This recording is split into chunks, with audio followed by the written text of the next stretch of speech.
మరో breaking news అంతోంది మనకి. కాళేశ్వరం వద్ద గోదావరి ఉగ్రరూపం దాల్చింది. రెండో ప్రమాద హెచ్చరికకు చేరువలో వరద ఉధృతి కొనసాగుతోంది.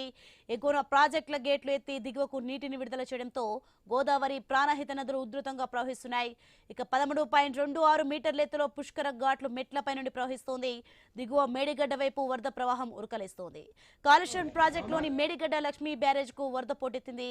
బ్యారేజ్ మొత్తం 85 గేట్లు ఎత్తి దిగువకు నీటిని విడుదల చేస్తున్నారు.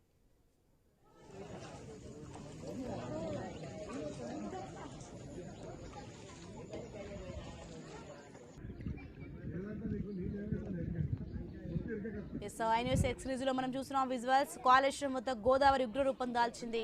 రెండో ప్రమాద హెచ్చరికకు చేరువలో వరద ఉధృతి కొనసాగుతూనే ఉంది. ఎగువన ప్రాజెక్టుల గేట్లు ఎత్తి దిగువకు నీటిని విడుదల చేయడంతో గోదావరి ప్రాణహిత నదులు ఉధృతంగా ప్రవహిస్తున్నాయి. 13.26 మీటర్ల ఎత్తులో పుష్కర ఘాటు మెట్ల నుండి పైనుండి ప్రవహిస్తోంది. దిగువ మేడిగడ్డ వైపు వరద ప్రవాహం ఉరకలేస్తోంది. కాళేశ్వరం ప్రాజెక్టులోని మేడిగడ్డ లక్ష్మీ బ్యారేజ్ కు వరద పోటెత్తింది. బ్యారేజ్ మొత్తం 85 గేట్లు ఎత్తి దిగువకు నీటిని విడుదల చేస్తున్నారు.